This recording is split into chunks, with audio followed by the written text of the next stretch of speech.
DK Shivakumar big plan ಅನ್ನ ಇಟ್ಕೊಂಡಿದ್ದಾರೆ. Bigger game ಇದೆ. 2 ವರ್ಷ ಹೇಗಾಗ್ಲಿದೆ ಆಡಳಿತ? ಎಸ್ ಹೇಳ್ತೀನಿ. ಹಾಯ್ ಹಲೋ ನಮಸ್ಕಾರ, ನೀವು ನೋಡ್ತಾ ಇದ್ದೀರಾ ಸ್ಪೀಡ್ ನ್ಯೂಸ್. ನಾನು ಕಾವ್ಯ ಹೆಗ್ಡೆ. ಡಿಕೆ ಶಿವಕುಮಾರ್ ರಾಜ್ಯಭಾರ ಆರಂಭವಾಗುವುದರೊಂದಿಗೆ ಕರ್ನಾಟಕ ರಾಜಕೀಯ ರಣರಂಗವಾಗಿ ಬದಲಾಗಿದೆ. ಈಗ ವಿಧಾನಸಭಾ ಚುನಾವಣೆ 2 ವರ್ಷ ಬಾಕಿ ಇರುವಾಗ ಕಾಂಗ್ರೆಸ್ನಲ್ಲಿ ನಾಯಕತ್ವ ಬದಲಾವಣೆ ಆಗಿರುವುದು ಪ್ರತಿಪಕ್ಷಗಳನ್ನ ಯೋಜನೆಗೆ ಈಡಾಗುವಂತೆ ಮಾಡಿದೆ. ಖಂಡಿತವಾಗಿಯೂ ಹೊಸ ಮುಖ್ಯಮಂತ್ರಿಯ ಮುಂದೆ ಅಗಾಧವಾದ ಆಡಳಿತತ್ವ ಸವಾಲಾಗಿದೆ. ಡಿಕೆ ಶಿವಕುಮಾರ್ ಮೈ ಮರೆತರೆ ಕಾಂಗ್ರೆಸ್ಗೆ ಅಪಾಯ. ಸದ್ಯದ ಪರಿಸ್ಥಿತಿಯಲ್ಲಿ ಸಿಎಂ ಡಿಕೆ ಶಿವಕುಮಾರ್ ಚಾದರ ಹೊತ್ತು ಮಲಗುವ ಲಕ್ಷಣಗಳಿಲ್ಲ. ಬದಲಾಗಿ ತಮ್ಮದೇ ಆದ ವಿಶಿಷ್ಟ ಶೈಲಿಯಿಂದ ಜನಸಾಮಾನ್ಯರನ್ನ ಆವರಿಸಿಕೊಳ್ಳಬೇಕು ಅಂತ ಹೇಳಿ ಅವರು ರೆಡಿ ಆಗಿದ್ದಾರೆ. ಶಂಕುಸ್ಥಾಪನೆ ಸ್ಥಳದಲ್ಲಿ ಕಟ್ಟಡ ಎಳ್ಳಿಕೆ 2 ವರ್ಷ ಸಮಯವಂತೂ ಇದೆ. ಬಿಲ್ಡಿಂಗ್ ಕಟ್ಟಿದ ಮೇಲೆ ಅದರಲ್ಲಿ ವಾಸ ಮಾಡುವಂತಹ ಮನಸ್ಸಾಗೋದು ಸಹಜ. ಈ ಒಂದು ದಿಶೆಯಲ್ಲಿ ಯೋಚಿಸ್ತಾ ಹೋದ್ರೆ ಡಿಕೆ ಶಿವಕುಮಾರ್ ರಾಜ್ಯ ಕಾಂಗ್ರೆಸ್ಗೆ ಆನೆ ಬಲ ತಂದಿರುವುದಂತೂ ಪಕ್ಕ. ಈ ಮೂಲಕ ರಾಷ್ಟ್ರ ಮಟ್ಟದಲ್ಲಿ ಪಕ್ಷದ ಪುನರ್ಜೀವನ ಏನಿದೆ ಆಗಬೇಕು ಅಂತ ಹೇಳಿ ಅವರ ಅಭಿಲಾಷೆ ಇದೆ. ಹೀಗಾಗಿ ಡಿಕೆ ಶಿವಕುಮಾರ್ ಅವರು ಟೈಮ್ ಪಾಸ್ ಅಂತೂ ಮಾಡುವುದಿಲ್ಲ.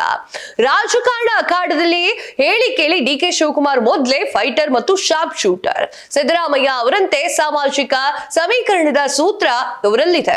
ಆದರೆ ಸಂಘಟನೆ ವಿಚಾರಕ್ಕೆ ಬಂದ್ರೆ ಅಪ್ರತಿಮ ಕೆಲಸಗಾರ. ತಮ್ಮ ವಿರುದ್ಧ ಇರುವುದನ್ನ ಹೈಕಮಾಂಡ್ ಅಂಗಳದಲ್ಲಿ ನಿಲ್ಲಿಸುವುದು ಅವರಿಗೆ ಗೊತ್ತಿದೆ. ಆಡಳಿತ ವಿಚಾರದಲ್ಲಿ ಡಿಕೆ ಶಿವಕುಮಾರ್ ಹೊಸಬರಂತೂ ಅಲ್ಲ, ಅನುಭವಿಯೂ ಕೂಡ ಅಲ್ಲ.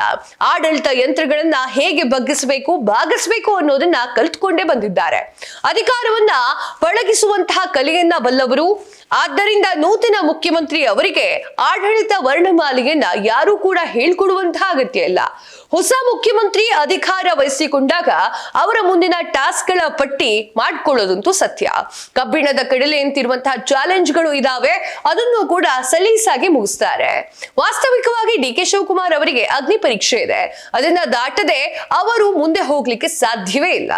ಇಷ್ಟರ ಹೊರತಾಗಿಯೂ ಕೂಡ ಡಿಕೆ ಶಿವಕುಮಾರ್ ಅವರಿಗೆ ಸಕಾರಾತ್ಮಕ ಬಲ್ಲಂತಹ ಅಂಶಗಳೇ ಹೆಚ್ಚಾಗಿದೆ. ಇದಕ್ಕೆ ಕಾರಣ ಎನ್ನುವಂತೆ ಕಳೆದ 1.5 ವರ್ಷಗಳಿಂದಲೂ ಕೂಡ ನಾಯಕತ್ವದ ಕುರಿತು ಚರ್ಚೆ ಆಗ್ತಾ ಇತ್ತು. ಅದು ಸಿದ್ದರಾಮಯ್ಯ ಅವರನ್ನ ನಿತ್ಯವೂ ಕೂಡ ಬಾಧಿಸ್ತಾ ಇತ್ತು. ನಾಯಕತ್ವ ಬದಲಾವಣೆಯ ಗುಮ್ಮನಿಂದಾಗಿ ಅಧಿಕಾರ ವರ್ಗವು ಗೊಂದಲಕ್ಕೆ ಒಳಗಾಗ್ತಾ ಇತ್ತು. ದಿನ ಬೆಳಗಾದ್ರೆ ಅಟ್ಟಾಡಿಸಿಕೊಂಡು ಬರ್ತಾ ಇದ್ದಂತಹ ನಾಯಕತ್ವದ ಪ್ರಶ್ನೆಗೆ ಉತ್ತರವನ್ನ ಕೊಟ್ಟು ಸಚಿವರು, ಆಡಳಿತ ಪಕ್ಷದ ನಾಯಕರು ಸುಸ್ತಾಗಿ ಹೋಗಿದ್ರು. ಡಿಕೆ ಶಿವಕುಮಾರ್ ಅವರ ಆಡಳಿತದಲ್ಲಿ ಈ ಒಂದು ಪ್ರಶ್ನೆ ಉದ್ಭವಿಸಿಲ್ಲ. ಅಷ್ಟರ ಮಟ್ಟಿಗೆ ಸಿಕ್ಕಾಪಟ್ಟೆ ಅವರಿಗೆ ಗೊತ್ತಿದೆ. ನಾಯಕತ್ವ ಬದಲಾವಣೆಯಾದ್ರೆ ಮುಂದಿನ ಸರ್ದಿ ಡಿಕೆ ಶಿವಕುಮಾರ್ ಅವರದ್ದು ಎನ್ನುವುದೇ ಮೊದಲೇ ಗೊತ್ತಿತ್ತು. ಸಿದ್ದರಾಮಯ್ಯ ಅವರು ಬೇರೆ ಪಟ್ಟನ್ನ ಹಾಕಬಹುದು, ಡಾರ್ಕ್ ಹೌಸ್ ಎಂಬುದು ಪ್ರತ್ಯೇಕವಾಗಬಹುದು ಅಂತ ಹೇಳಿ ಸಾಕಷ್ಟು ಕಥೆಗಳಿದ್ದಾವೆ. 2023ರ ವಿಧಾನಸಭಾ ಚುನಾವಣೆಯನ್ನ ಪಕ್ಷ ಸಜ್ಜುಗೊಳಿಸಿದ್ದಂತಹ ಡಿಕೆ ಶಿವಕುಮಾರ್ ಅವರು ಹೈಕಮಾಂಡ್ಗೆ ಸಹಾನುಭೂತಿ ಕೂಡ ಅವರಲ್ಲಿ ಇತ್ತು. ಕಡೆಗೂ ಕೂಡ ಈ ಪ್ರಕರಣದಲ್ಲಿ ಸಹಜ ನ್ಯಾಯದ ಪರಿಶೀಲನೆ ಆಗಿತ್ತು. ಈ ಕಾರಣಕ್ಕಾಗಿ 2023ರಲ್ಲಿ ಅಪ್ರತಿಮ ಗೆಲುವನ್ನ ಸಾಧಿಸಿದ್ರು. ರಾಜ್ಯದಲ್ಲಿ 2008-2013ರ ಅವಧಿಯಲ್ಲಿ ಬಿಜೆಪಿ 3 ಮುಖ್ಯಮಂತ್ರಿಗಳಿಗೆ ಜನ್ಮವನ್ನ ಕೊಟ್ಟಿತ್ತು. ಆಗ ಬಿಜೆಪಿಗರ ಜಗಳ ಕಚ್ಚಾಟದಿಂದಾಗಿ ಜನ ಬೇಸತ್ ಹೋಗಿದ್ರು.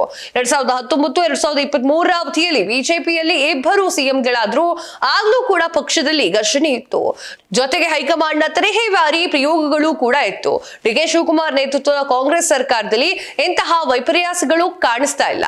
ತಕ್ಷಣಕ್ಕೊಂದು ಯಾವುದೇ ಆತುರವಿಲ್ಲ. ಈ ಒಂದು ವಿಭಾಗದಲ್ಲಿ ಡಿಕೆ ಶಿವಕುಮಾರ್ ಅವರು ತುಂಬಾ ಸೇಫ್ ಗೇಮ್ ಆಡ್ತಾ ಇದ್ದಾರೆ.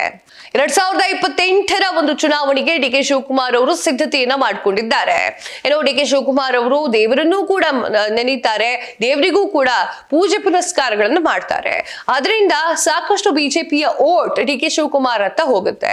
ಡಿಕೆ ಶಿವಕುಮಾರ್ ಅವರು ಪಟ್ಟಾಭಿಷೇಕ ಆದ್ಕೊಳ್ಳೆ ಸಾಕಷ್ಟು ಜನ ಆಶ್ಚರ್ಯ ಕೂಡ ಪಟ್ಟಿದ್ರು. ಆದ್ರೆ ಅವರು ಕೆಲಸವನ್ನ ಮಾಡಿ ತೋರಿಸಬೇಕು ಎನ್ನುವಂತಹ ಮೈಂಡ್ ಸೆಟ್ ಅಲ್ಲಿ ಇದ್ದಾರೆ. ನಿಮ್ಗೆ ಏನನ್ಸುತ್ತೆ ಡಿಕೆ ಶಿವಕುಮಾರ್ ಅವರ ಈ ಒಂದು ನಡೆ? ಕಮೆಂಟ್ ಮಾಡಿ ತಿಳಿಸಿ. ಇದಾಗಿತ್ತು ಇವತ್ತಿನ ವಿಶೇಷ. ಮತ್ತಷ್ಟು ಸುದ್ದಿಗಳಿಗಾಗಿ ನೋಡ್ತಾ ಇರಿ ಸ್ಪೀಡ್ ನ್ಯೂಸ್. ಸುದ್ದಿ ನಿಮ್ಮದು ವೇಗ ನಮ್ಮದು.